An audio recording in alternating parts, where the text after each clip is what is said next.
আসসালামু আলাইকুম। কেমন আছেন সবাই? আশা করি আপনারা সবাই পরিবার পরিজন নিয়ে ভালো আছেন, সুস্থ আছেন, নিরাপদে আছেন।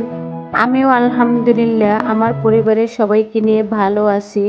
নতুন দিনে নতুন আরেকটি ভিডিও নিয়ে চলে আসলাম আপনাদের মাঝে। আশা করি আজকের ভিডিওটি আপনাদের কাছে ভালো লাগবে। আজকের ভিডিওটি আমার ছোট্ট কিচেনটা দিয়ে শুরু করে দিয়েছি। আজকে আমার কিচেনটা আমি ক্লিন করব। আর আমি আমার এই ছোট্ট কিচেনটা কিভাবে সাজিয়ে গুছিয়ে মনের মাধুরী মিশিয়ে রেখেছি সেগুলোই আপনাদের সাথে শেয়ার করব। আমরা দেখা যায় মধ্যবিত্ত ফ্যামিলির সবাই সবকিছু চাইলে পারি না। অনেক কিছু দিয়ে আমার কিচেনটাকে সাজাইনি। কিন্তু আমার স্বাদ ও সাধ্যের মধ্যে আমি যেইভাবে পেরেছি সেইভাবে আমার কিচেনটা আপনাদের সাথে শেয়ার করব আমি কিভাবে সাজিয়েছি।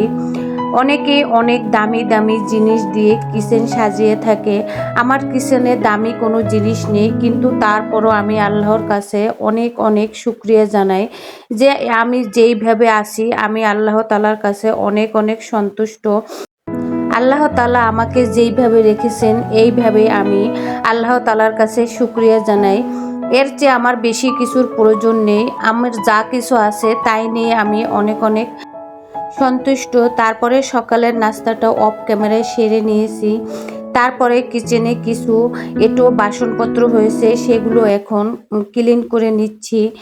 আপনারা যারা এই মুহূর্তে আমার ভিডিওটির সাথে আছেন একটি লাইক দিতে ভুলে গিয়েছেন, প্লিজ একটি লাইক দিয়ে আমার ভিডিওটি কন্টিনিউ করবেন। আপনার একটি লাইক দেখা যায় আমার ভিডিওটি আপনি দেখার সাথে সাথে আরও অনেকজনের কাছে পৌঁছে যাবে, অনেকজনকে দেখার সুযোগ করে দিবে। আমার ভিডিওতে নতুন নতুন অনেক প্রিয় ভাই ও আপুরা জয়েন হচ্ছে।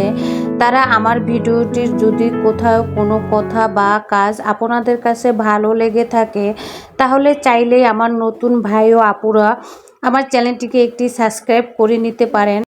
আর পাশে থাকা বেল অপশনে অবশ্যই প্রেস করে রাখবেন। আমি যখনই কোনো ভিডিও আপলোড করব আপনাদের কাছে নোটিফিকেশন আকারে পৌঁছে যাবে।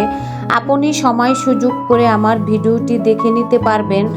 আর যারা অলরেডি এই কাজগুলো করে নিয়েছেন তাদেরকে জানাই অসংখ্য অসংখ্য ধন্যবাদ। তারপরে একটু বাসনপত্র ধোয়ার পরে এখন কিচেনটা ক্লিন করে নিচ্ছি।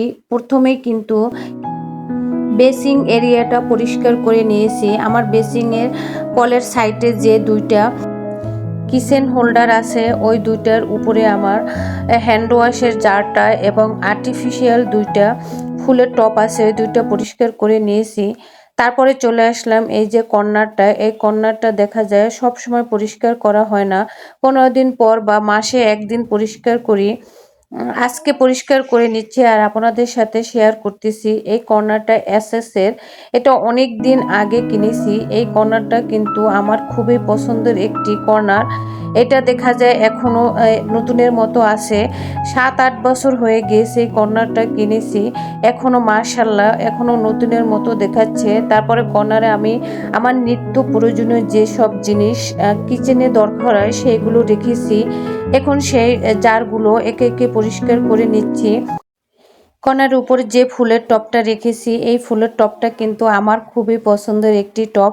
এটা কিন্তু মাটির টব, এটা আমি ঢাকা নিউ মার্কেট থেকে নিয়ে এসেছিলাম। এই টবটায় দুইটা মাছ আছে, এই মাছগুলো কিন্তু খুবই কিউট। আর এই ফুলের জারগুলো কিন্তু আমি মাঝে মাঝেই যে ফুলের স্টিকগুলো আছে এগুলো ধুয়ে নেই। সব কিছুই তো আর ভিডিওতে দেখাতে পারি না। আমরা গৃহিণীরা সংসারে অনেক কাজ করি, সেই কাজ যদি পুরো ভিডিওতে দেখাতে যাই তাহলে দেখা যায় পুরো দিন চলে যাবে, তারপরও আপনাদের ভিডিও শেষ হবে না। আমার মতো যারা গৃহিণী আছেন তারা তো অবশ্যই জানেন আমরা গৃহিণীরা কম বেশি সারা দিনে কাজ করে থাকি, শুধু রাত্রে ঘুমাই যতটুকু সময় সেই সময়টুকুই আমাদের কাজ থাকে না। তখনও কিন্তু আমাদের মাথার ভিতরে চিন্তা থাকে যে সকালবেলা ঘুম থেকে উঠে আমরা কি রান্না করব।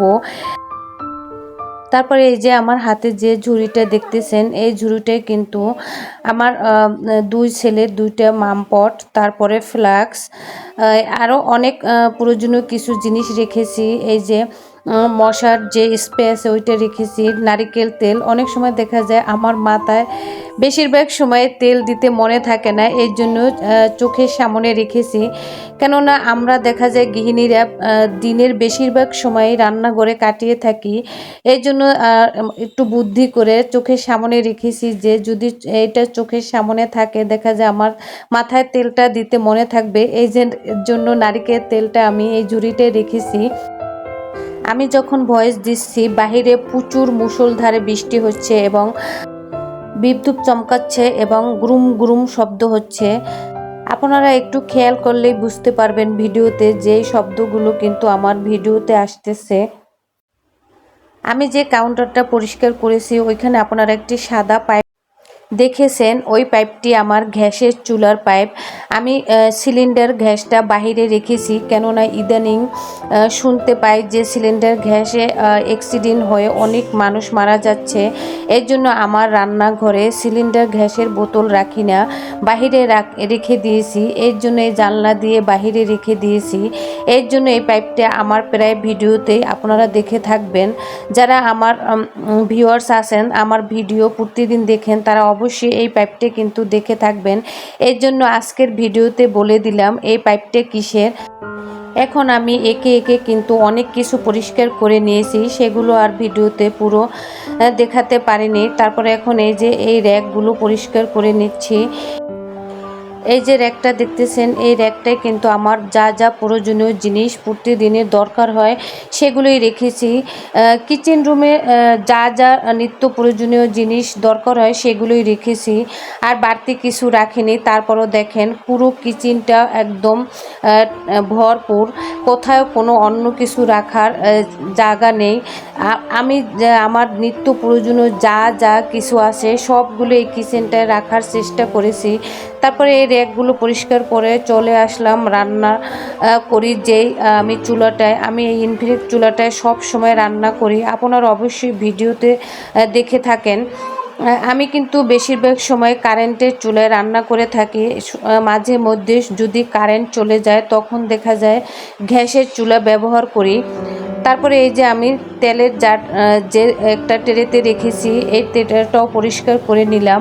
আর আমার এই তেলের জার দুটি, একটা হচ্ছে আমরা সব সময় রাইস ব্র্যান্ড তেল ইউজ করি, সেই রাইস ব্র্যান্ড তেলটা রেখেছি। আর ওই যে আরেকটা জার আছে ওইটা দেখা যায় সয়াবিন তেল রেখেছি, মানে সাদা তেলটা রেখেছি।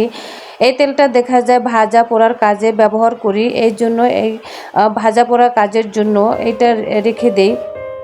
তারপরে এই যে আপনাদের সাথে এখন দেখাচ্ছি আমার পুরো কিচেনটা পরিষ্কার করে নিয়েছি, আর আপনাদের সাথে একটু দেখাচ্ছি যে দেখেন আমার কিচেনটা কীরকমভাবে সাজিয়েছি। আর দেখেন আমার কিচেনটায় কিন্তু কোথাও কোনো ময়লা নেই, কেননা আমি দেখা যায় এই যে ডিপ ক্লিনের যে বিষয়টা, এটা কিন্তু আমি ওই যে 15 দিন পর বা 1 মাস পর 2 মাস পর করব তা না। আমি যখনই সময় পাই, আমার চোখে যখনই কোনো জিনিস ময়লা মনে হয় তখনই কিন্তু আমি পরিষ্কার করে নেই।